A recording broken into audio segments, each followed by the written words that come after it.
Hi folks, Chuck McCown here, another in our series of micro trench videos. Today I'm talking about the width of the actual trench that's cut after the blade goes through. And the question's been posed, why do I buy a 2-inch blade and my cut is 2 5/8 or 2.4, even as wide as 2.5 inches? Well, I'm going to explain those factors. There's 3 factors, actually 4 factors that will explain the width of the cut trench. So the first factor is all of us pretty much in the micro trenching industry use these polycrystalline diamond compact cutters. These are imported. They come from China. They generally, it's supposed to be a 13 millimeter cutter, okay? It's supposed to, actually what we prefer is a 1/2 inch cutter. Which would be 12.5, I believe, or 12.8. Anyway, we order 13s, we get 13.3. There's a lot of variation. When you're making carbide, you press a powder into a mold, and then you cook that powder, which actually melts the one of the metals in the binders, almost like making concrete. It melts the cobalt, I think it is, and the cobalt flows in amongst the grains of tungsten, and it just cements it all together. They call that sintering. So these things are purposely made too big, and then the sintering always shrinks them. This particular one didn't shrink as much as they had hoped. So let's go back to imperial units. So that's already 5 1/4 wide. So you can see there's or 5 1/4, 0.525 wide. So you can see there's 3 of these. So if they were 1/2 inch, that would be a 2-inch tooth, right?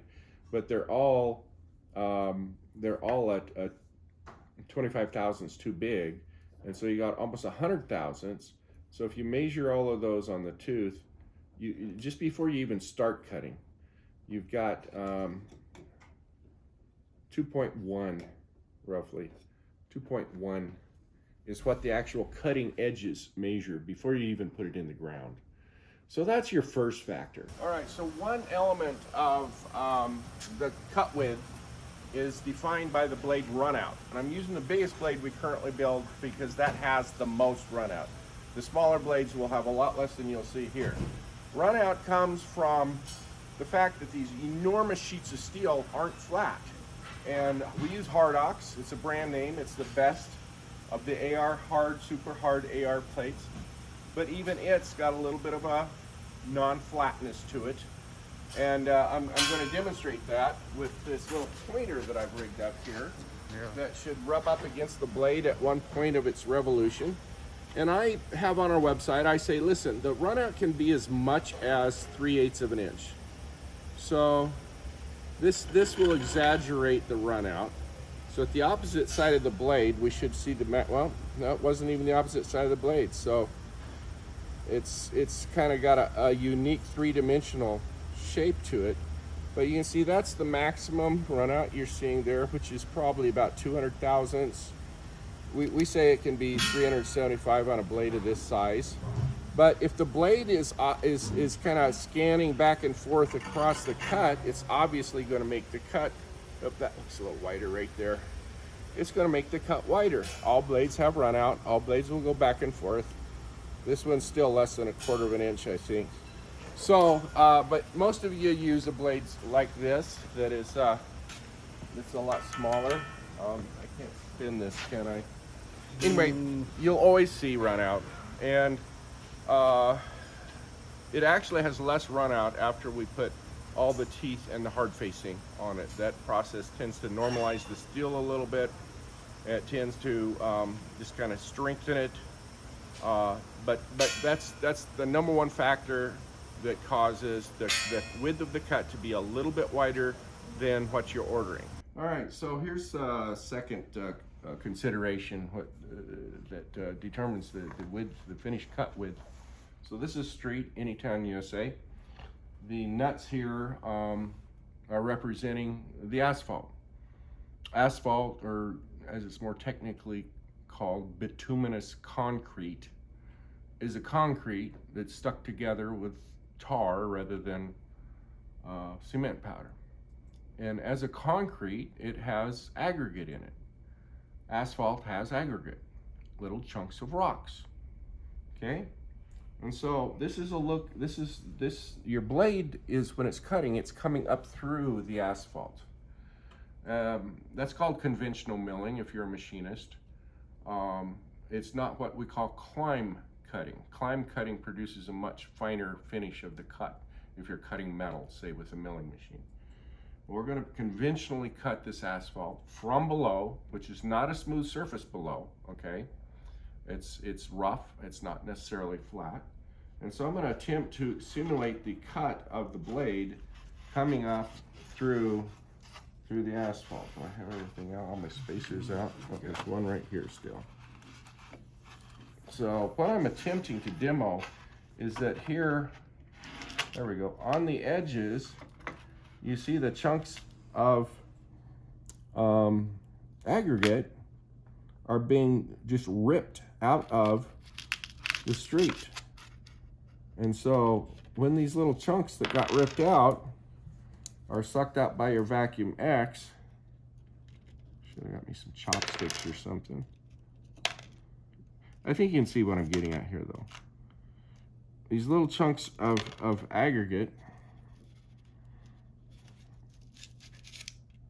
are now leaving a hole that's, you know, this much bigger than the blade itself, the cutting blade itself. So all three factors together, you'll end up with 15 to 25% wider cut in the trench. The trench will actually end up being 15 to 25% wider than the blade you bought. So let's go over the summary here. You buy a 2-inch blade because we're buying sintered carbide pieces that are metric to start with, and almost all of us uses these metric sized pieces. Sometimes they're larger, almost always they're larger than what you order, and you stack 3 of them together, you're going to end up with a wider cut, a 2-inch nominal cut. A 2-inch nominal blade is going to be more like 2.1 inch wide nominal. And that's if you're cutting, I don't know, Velveeta cheese, and you're climb cutting it, you're pushing it down through, okay? Number one. Number two, the blade runout. All big hunks of steel have some warp in them. They can't be perfectly flat. And some of our competitors say, oh, our blade cuts exactly what we say it does. Well, I don't know. Maybe they purposely undersize their blade, so when they sell you a 2-inch blade, you're actually getting an 1.5 inch wide blade, so it produces a 2-inch wide cut. All I know is I have measured competitors' trenches after they've cut, and they have the same effects that we have. Okay, so that's neither here nor there. So we've got the tooth starting out wide. You got this big chunk of steel that has a little bit of warp, bend, whatever, right from the factory. Practically impossible to get out. You have welding distortions that also tend to twist it and warp it just a little bitty bit. And generally we find that after welding it's flatter than when we started, okay? So you have those, on that big blade it was a 1/4 inch total runout roughly. I didn't measure it, but let's say it's a 1/4. So that 1/4 is going to be distributed on both sides. So you're going to have a 0.125, okay, on both sides of the blade. 0.125 plus minus, so that equals 1/4 of an inch, say. And then you've got the tooth itself, which is 0.1 too wide, so you're already up to 350. And then you got this asphalt aggregate ripping effect from the conventional milling nature of pulling it up through the material, and that's going to vary. A little bit of a technical glitch there. New phone, video formatting. Anyway, I'm learning today about my new phone.